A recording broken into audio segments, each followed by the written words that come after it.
In this episode 85 of The Daily Hustle, it's part 2 of the series, The 13 Steps to Becoming a Successful and Proactive Person, and we define who you should not be giving your time to. Broadcasting from the box that rocks and Thrive15.com world headquarters, it's The Daily Hustle with Daniel McKenna.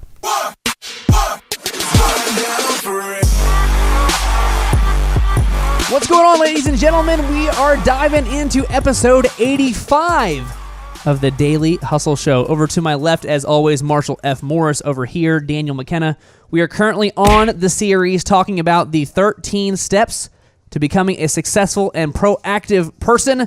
In episode 84, we got through the first 4 of those steps.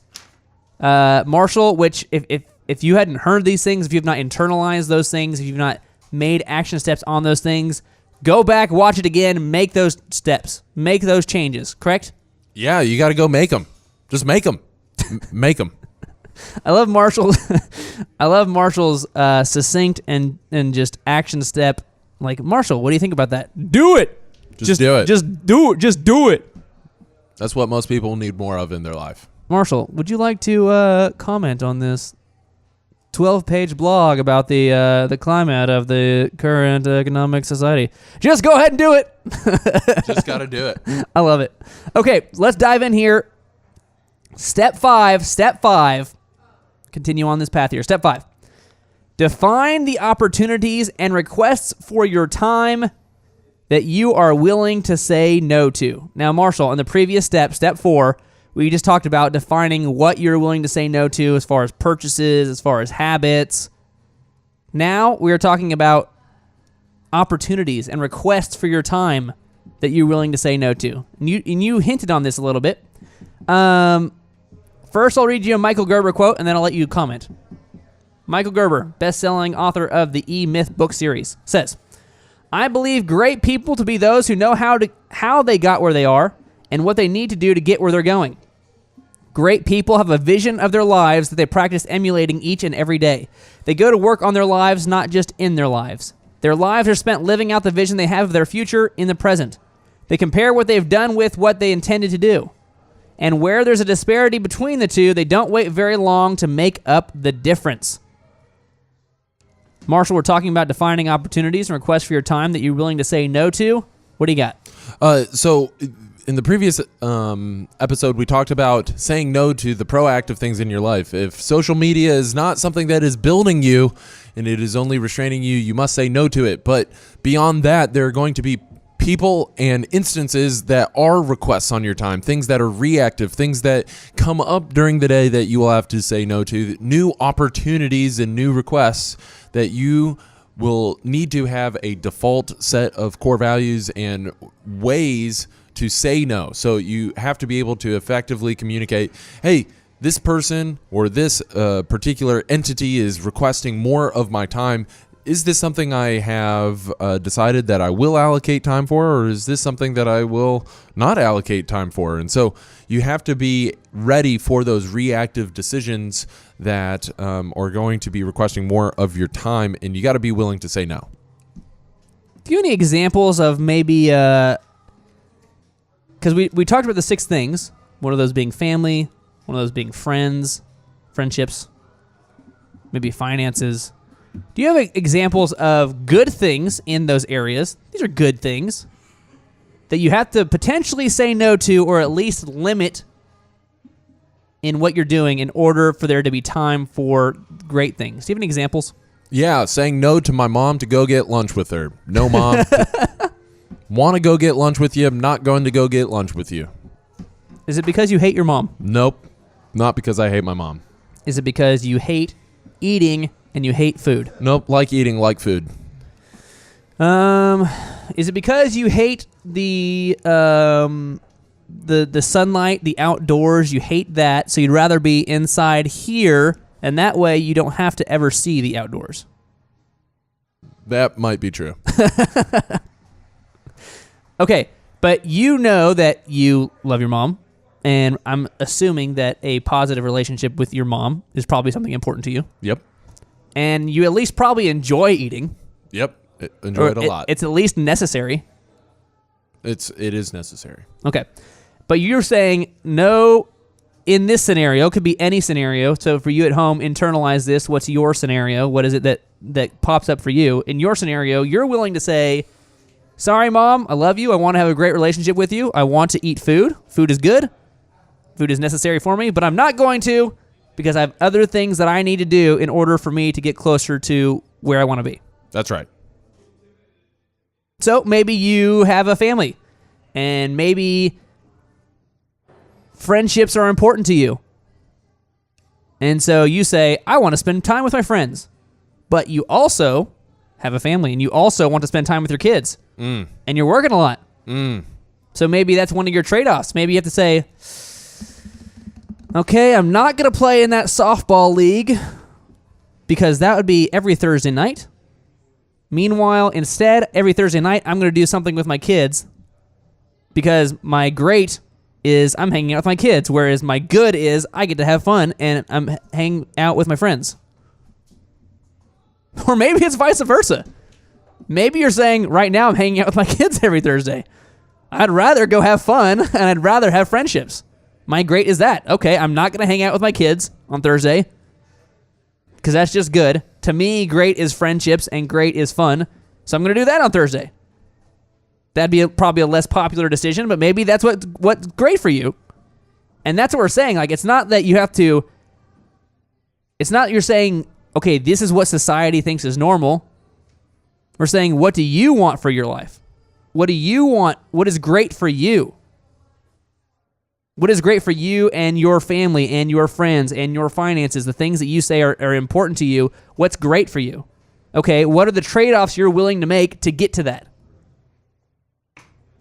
Any commentary, Marshall, on maybe an unpopular, not necessarily a subject unless you have something in mind, but making an unpopular call to say, I'm not going to do this, even though society or my parents or my culture or my people at work or my boss or whatever say this is the norm. I'm not going to actually do that. I'm going to do something else because that something else is my great and that is just maybe my good. Well, it's a lot easier to make an unpopular decision if you've already decided that you're going to make it. So you must define the core values upon which you are going to operate. You must define the schedule around which you are going to operate and then hold yourself accountable to that. And that makes making the unpopular decision a lot easier. Got some Lee Cockrell here for you. The man. The myth. The legend, Lee Cockrell. President of operations at Walt Disney World Resort. Once managed over 40,000 people. And you can talk to him face-to-face, almost. Talk to him face-to-face on Thrive15.com. He's a mentor on there. He's got several training episodes on there. He gets paid thousands of dollars to go fly around and speak at big conferences that you could pay $200, $300, $400 to go attend. Or jump on Thrive15.com for $1 and go get some of his knowledge. Is that right, Marshall? That's right. Okay. Here's Lee Cockrell. He says, a good way to think about the things that you should be adding into your planner when you do planning time is to think about the different responsibilities in your life that you have signed up for or should have signed up for. For me, I think about my wife, my son and his wife, my 3 grandchildren, my job, my direct reports, my boss, my obligations to nonprofit organizations that I participate in within the community, church, financial planning for retirement, my health, work partners, friends, parents. That was a lot. We have many responsibilities in our lives. Most people do not do a good job with most of them. If you can, make a list of what they are and then just think about them every day. You'll be pleasantly surprised of how much more you've done in each area. The list of responsibilities grows as you get married or have kids and take on additional responsibilities. This process is a great way to ensure that you have not forgotten anything that is your responsibility. What's Lee talking about here? He just listed like 20 things, it seemed like. What's he talking about? Because we're going to get into the scheduling and the planning, so don't give away that yet. But concept-wise, broad perspective-wise, what is Lee talking about when he's talking about how you're choosing to spend your time? You got to make a list of everything that's important to you, your F6 goals, faith, family, finances, friendships, fitness, fun. You got to make a list of responsibilities in all of those areas, and you got to schedule those into your life. You just got to do it. You just got to make a list and you got to act upon it. You got to just go ahead and ask yourself, what is important to me? And if it's important to me, how am I taking action on that? That was step 5. Step 6. Just in case you have lost count here. Number 4 was saying define what you're willing to say no to, purchases, habits, etc. 5, define the opportunities and requests for your time that you're willing to say no to. That was 5. 6, define who you are going to say no to. Who, Marshall? Who? So in this instance, let's say you didn't have a great relationship with your mom. And let's say having a great relationship with your mom wasn't something that was important to you. Would you say no to your mom? Would you say friends? No. You specifically, Jimmy, not a great influence. And also, we don't have the same worldview, so no. Is that what we're talking about here? Yeah, absolutely. You got to say no to the people in your life that are not enhancing you or not helping grow you or not sustaining you or not helping you move beyond to where you are. You have to say no to those people that are not helping your cause, because those people that are not helping your cause will only hold you back. They'll only bring you down. They'll only diminish you towards your end goal. Got some Phil Libin here, founder of Evernote. Says the secret of happiness is minimizing the amount of time you spent with people you don't choose to be with. So is it okay to identify people that I don't want to hang out with and be around, and then make sure I don't hang out with them and be around them? Yeah, you got to just not see these people that you don't want to be around. People that don't make you smile, stop spending time with them. Boom. Do you so here's a real example. My mom's family. They're not all friendly with each other. But they're family. So they try to keep up. I mean, my mom's a great person. She does a really good job at loving them, tries to build those relationships. But a lot of them are just people you don't want to be around because they offer no value. But they're family. What do you do in this scenario here? So your aunt is crazy, your uncle is crazy, but they're family. Should you invest into those people? Should you say no to those people? What are you saying here? There's a difference between being nice and spending a large portion of your time with somebody. Sometimes the most passionate thing that you can do to a friend or a family member is be candid with them and explain why you don't want to spend time with them. Hey, you and I share inherently different views of the world, and therefore I don't think we would like spending time with each other. Therefore, I'm not going to go ahead and book that lunch date at Panera. Shout out to Panera. Shout out. This would be a perfect time to read an ad for Panera if we had an ad for Panera. But we don't have an ad for Panera. No, we do not. Okay, that was step 6. Step 7. Here's a big one here, Marshall. Step 7. Define your daily planning time, aka meta time, location, and mojo. Before we get into the mojo and the location and the time, here's a Lee Cockrell quote. Schedule yourself to have planning time every day for 5 to 30 minutes. So wait, you're scheduling yourself to schedule things. We're talking about defining your daily planning time. This is something that's big for you here, Marshall. Yep. Talk about this a little bit. Yeah, so for me, it's 2 hours. For you, it's probably going to start off being 30 minutes. But the important part and takeaway of this step is that you got to define your daily planning time. When are you going to proactively organize your day? When are you going to make these decisions of how you're going to spend your time? And you have to be able to make these decisions away from everybody else. Why? Because that's when you will do your most clear thinking. Okay, that's when you'll have the most clarity for how you want to choose and spend your time.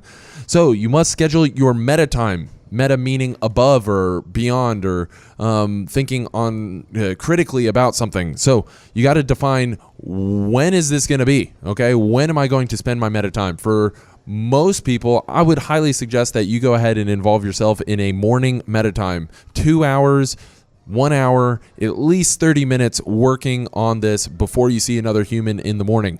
Step number 2 is you got to define where this is going to be. Is this in a home office? Is this at your work office before the rest of the employees get there? You got to define where, in what environment do you work the best? And then you have to create a mojo around your work environment. You have to have around you all the accoutrements and the necessary things that get you into a working zone, a good mojo, a good momentum moving forward with this meta time. And what you'll find is that spending time on this meta time will help you be more proactive throughout the day. It'll help you have a better attitude throughout the day, and it'll help you get more done throughout the day. So plan your meta time right now. When, where, and what do I need in order to achieve my meta time? Here's Michael Gerber, best-selling author of the E-Myth book series, quoting a lot of Michael Gerber here. Most entrepreneurs are merely technicians with an entrepreneurial seizure. Most entrepreneurs fail because you're working in your business rather than on your business. So you say, I have 8 hours of work that I must do today assembling widgets. How does the meta time and the planning time contrast with work time and doing AKA productive things compared with your meta time? How do those compare and contrast? You've got to work. The in the business is the execution. The on the business is the strategy. And so you have to plan your strategy and things that require a higher level of thinking for the meta time. Then you have to operate in an alpha state, alpha mode all day and work in the business. And so you set aside time for working in the business, and then you always guard time for working on the business, because if you're not working on the business, then you're not improving and you're not moving forward. And the meta time is what allows you to set up those strategies to then execute? That's right. Okay. There you go. That's a big one. I think if you just did that, of all these things, if you just did that, your life would change significantly. Because then you'd have time to decide, this is what I'm going to do with my time today. These are the specific action steps I'm going to do. And if you have that time to plan of those things, then you probably have time to also notice, hey, I want to treat my wife well, therefore I'm going to do this. Hey, I want to grow my business more, so I'm going to do this marketing activity today. I want to establish a friendship, a stronger friendship with this guy, with my brother, with whoever. Therefore, tonight at 6, we're going to do this. You're actually proactively deciding what it is you're going to do. And I think that's a huge difference between how most people actually operate their day to day. Step 8. Determine that every email, text, voicemail, and form of communication does not require a response.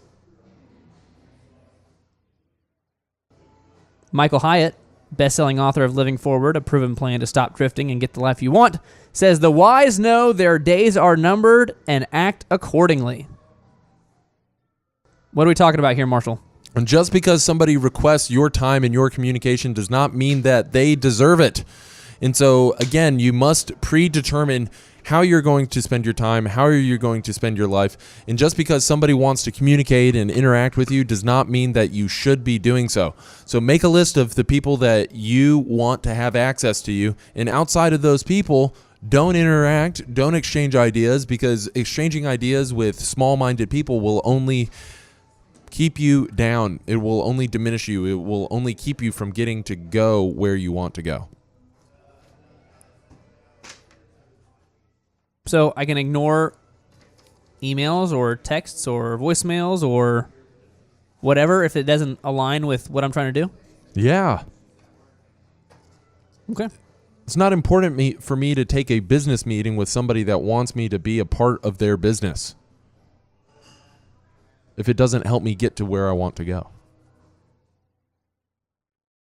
All right, though, step 8. Step 8. Step 9. Create one master calendar, one to-do list, one dream catcher for your life. Here's Michael Hyatt again. The busier you are, the more intentional you must be. Marshall, why is this a step? Why is step 9 here, creating one calendar, one to-do list, one area that's your dream catcher? Why is this so important that it's an actual step in here? Yeah, it's really, really important that your dream catcher, your to-do list, your calendar is all in one place, because your personal life and your business life must operate under the same 24 hours. And so when you have one calendar in one place, now you are becoming loyal to a system, and now you are becoming loyal to a process for operations, and you only have to check one thing. It's an efficiency tactic for your life. And so now you only have to check one thing, because if I am scheduled for going and doing a business activity at 9 a.m. on Monday, that means I can't be taking my kids to school, or I can't be going and getting breakfast with somebody. I can't be, going on a date with my wife late at night if I'm previously scheduled for something else. So you have to use one calendar, because the occupation of your time is the same regardless of whether it's business or personal. Then the second thing, it goes for your to-do list as well. Things that must get done, you don't get a second set of 24 hours for your personal life. So things that need to get done, whether it be calling the heating and air guy for your home, or paying your taxes, or going and getting your oil changed on your car, that must filter in and take a priority within your business schedule, whether it's a personal item or a business item. So you must schedule these activities just like you might schedule a business appointment. Tim Ferriss, simple works, complex fails. That's a Tim Ferriss quote. Marshall, why is having multiple to-do lists, or maybe you've got your calendar at home, but then you also got your Google Calendar for work, and then you've also got, like, on your phone, you have, like, the Apple Calendar, right? You get the Apple, like, why is that? You might think, okay, I need to separate these ideas because I need to see what I can have for work. Why does that fail? Why does that not work? It doesn't work because then you begin prioritizing one entire system over another system. And so if you have multiple systems, then you don't know, okay, did I put it on here, or did I put it over on that system over there? So you have to consolidate your life. You have to put it all under one umbrella. You have to use one system for everything. And therefore, you will always have a default place for where you can go look for something that you've put it. Furthermore, it's a lot more efficient as well. You're going to spend less time trying to log into different accounts and deal with technological issues as well. Another quote here from Lee Cockrell. This is not about managing your time. It is about keeping your whole life under control. Plan the life you want, or live the life you don't want. So he's saying with this one calendar, this one to-do list, you have these 6 areas of what you're planning on, what you want to do. Now you can start fitting those into the time blocks of your day and actually live the life that you want to live. Is that what he's saying? Yeah, you gotta time block everything that's important to you, and you can fill in the gaps that you have with additional items, with important items that are not vital that you execute right then and there, but things that provide for a longer term growth. That was step 9, and that's all the time we have for this episode. For episode 85, that was step 9. In episode 86, we're going to finish the series, steps 10 through 13 of the 13 steps to becoming a successful and proactive person. If you've not watched 84, watch that or listen to that. Then this one, 85, and 86, we finish the series. Anything else for the people at home here, Marshall? Just do it. Just take action and live the life you want. Begin constructing the life that you want, and use these success principles, because this is the real and raw stuff that you need for your business. Boom. Over there, Marshall F. Morris. Over here, Daniel McKenna. We'll see you next time on episode 86 of The Daily Hustle.